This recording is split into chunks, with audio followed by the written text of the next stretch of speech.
લચ્છીનો glass ભર્યો છે એ હવે લચ્છીને હું મિલાવું છું કેટલી વખત મિલાવી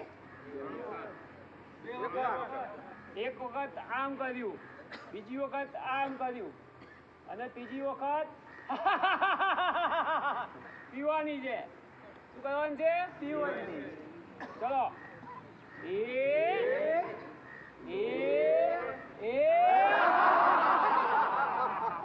લચ્છી પીતા પીતા